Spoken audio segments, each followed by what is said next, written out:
95% sekali lagi, per hari ini masyarakat menyalahkan pemerintah. Tetapi, ada yang mungkin kita lupa, dan ini yang akan kita bongkar.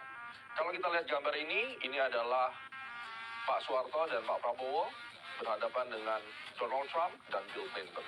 So let's see apa yang kita miliki hari ini. Kita tahu negara kita memang secara internal tidak sehat. Kita melihat adanya problem semua orang protes tentang makan bergizi gratis. Bukan karena idenya. Saya pribadi, ide daripada MBG itu mulia. Kenapa? Satu, kasih makan rakyat. Kedua, memberikan lapangan pekerjaan buat para UMKM untuk menyediakan makanan. Dan itu uangnya untuk rakyat. Problemnya, pelaksanaan MBG seringkali bermasalah. Ada dugaan korupsi di situ, ada dugaan penyelewengan, dan banyak hal lainnya. Di sisi lain, skandal korupsi Nadiem Makarim yang sudah sampai ke berita dunia, di mana dianggap proses hukum di Indonesia sangat buruk dan menggunakan politik untuk menjerat lawan politiknya ataupun orang-orang yang dianggap berbahaya secara politik dijerat dengan hukum. Dan itu beritanya dari mana-mana yang dipercaya bahwa ini semua merupakan dampak penyebab Indonesia tidak dipercaya lagi, dan kemudian asing keluar dari Indonesia, sell off rupiah besar-besaran. Semua influencer membahas itu. Selain itu, yang lebih parahnya, The Economist melakukan framing kepada Presiden Prabowo yang menurut saya ini luar biasa mengerikan. Karena di sini, Indonesia Presidents jeopardizing the economy and democracy. Ini gila loh.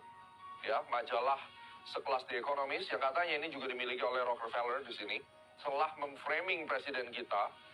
Presiden dinilai sedang menempatkan ekonomi dan demokrasi dalam resiko atau bahaya. Mungkin benar bagi sebagian orang, ya. Tetapi kita bicara sebagai seorang nasionalis. Ini presiden kita loh yang lagi di framing.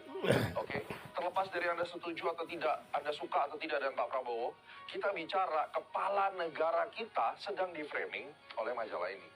The Untold Story akan bercerita tentang pola yang berulang, Prabowo dan bayang-bayang era Soeharto. Apa sebenarnya yang berulang di situ?